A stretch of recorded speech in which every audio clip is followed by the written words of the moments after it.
د غواوو اتفاق.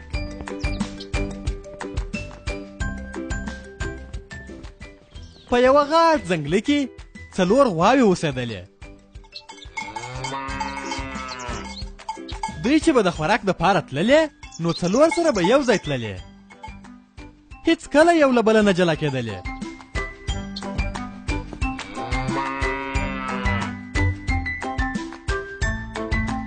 د غواوو د دې اتفاق له کبله د ځنګله هیڅ حیوان هم دا جرأت نسوی کولی چې ودې ته نږدې ورغلی وای. خو په دغه ځنګله کې یو پړانګ هم اوسېدی. پړانګ د ډېره وخته په دوی پسې و. هر وخت به په دې فکر کې و چې په څه رقم د غواو ښکار وکړي. د دې چاغو غواوو به څنګه خوږې غوښي.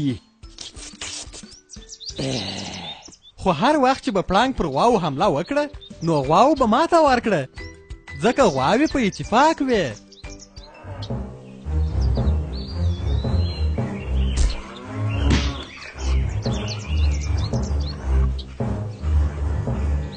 د خدای شپې و ورځې تېرېدلې.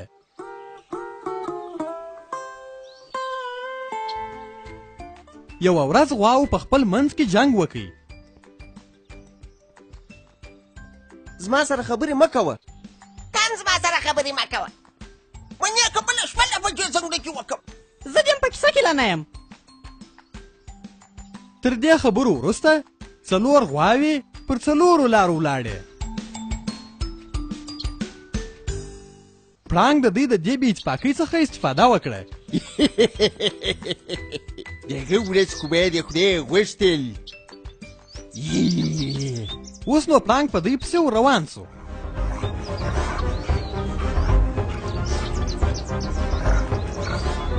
پړانګ پر هرې غوا باندې جلا جلا حمله وکړه. غواوې خوارانې یې 4 سره وخوړلې.